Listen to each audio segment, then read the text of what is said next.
ബഹുമാനപ്പെട്ട നിയുക്ത കേരള മുഖ്യമന്ത്രിയെ കണ്ട് ശിവഗിരി മഠത്തിൻ്റെ മംഗളാശംസകൾ അറിയിക്കുന്നതിന് വേണ്ടിയാണ് ഞങ്ങൾ എത്തിച്ചേർന്നത്.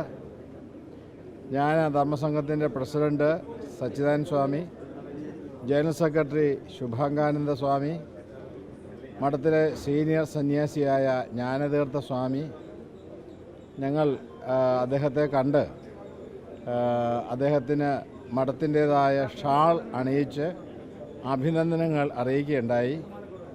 അതോടൊപ്പം ഞങ്ങൾ അദ്ദേഹത്തിൻ്റെ മുന്നിൽ മഠത്തിൻ്റെ ഒരാഗ്രഹം സമർപ്പിക്കുകയും ചെയ്തു.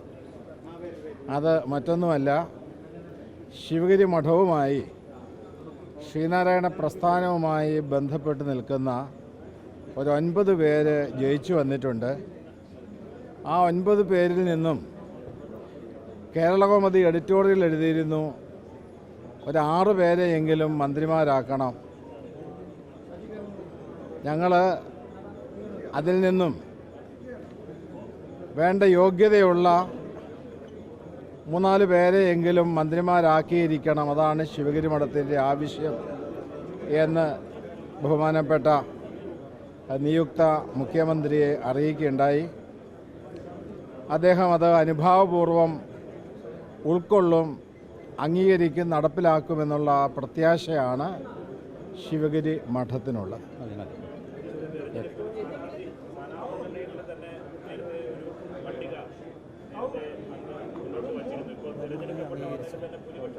അത് ഞാൻ മാത്രമല്ല, ജനറൽ സെക്രട്ടറിയും പ്രസിഡൻറ്റും ഖജാൻജിയും, അത് സന്യാസംഘത്തിൻ്റെ പൊതുവെയുള്ള തീരുമാനമാണ്. അത് പ്രകാരമാണ് അങ്ങനെ അന്ന് സമർപ്പിച്ചത്. അതിൽ നിന്നും കുറേ ആളുകൾ തിരഞ്ഞെടുക്കപ്പെട്ടിട്ടുണ്ട്. ഒന്നിൽ നിന്നും ഏതാണ്ട് 9 പേരായല്ലോ, അതിലുള്ള സന്തോഷമുണ്ട്. അതോടൊപ്പം മന്ത്രിമാരെ നയിക്കുന്നതിലും അവരുടെ പേഴ്സണൽ സ്റ്റാഫുകളെ നിയന്ത്രിക്കുന്നതിലും വേണ്ട മാർഗനിർദ്ദേശമുണ്ടാകണം. ശിവഗിരി മഠത്തിൻ്റെ ഒരാഗ്രഹം കൂടി സമർപ്പിച്ചിട്ടുണ്ട്. കേരളത്തിലെ പട്ടികജാതി പട്ടികവർഗ വിഭാഗത്തിൻ്റെ വകുപ്പുണ്ട്, മന്ത്രിയുണ്ട്. അതുപോലെ പിന്നോക്ക ക്ഷേമ വകുപ്പ് മന്ത്രി ആവശ്യമാണ്. കേരളത്തിൽ ഏതാണ്ട് 42ഓളം പിന്നോക്ക സമുദായങ്ങളുണ്ട്. ആ പിന്നോക്ക സമുദായങ്ങളുടെ എല്ലാം സമഗ്രമായ വളർച്ചയ്ക്ക് വേണ്ടി പിന്നോക്ക സമുദായത്തിൻ്റേതായൊരു മന്ത്രി, പിന്നോക്ക സമുദായ ക്ഷേമ വകുപ്പ് മന്ത്രി കൂടി ഉണ്ടാകണം.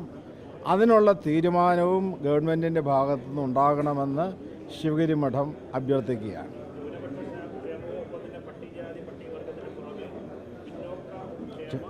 മന്ത്രി അതെ.